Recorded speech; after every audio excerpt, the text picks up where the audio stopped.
ஏதுமில்லை வண்ணம் என்று நானும் வாடினேன். நீ ஏழு வண்ண வானவில்லா என்ன மாத்துன.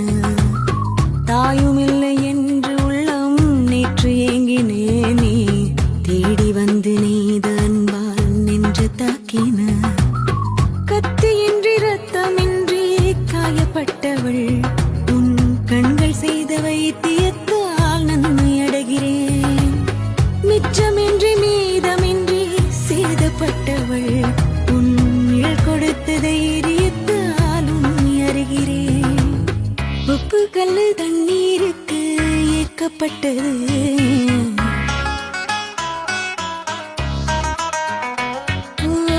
ஒத்த சொல்லு புத்திக்குள்ள மாட்டிக்கிட்டது.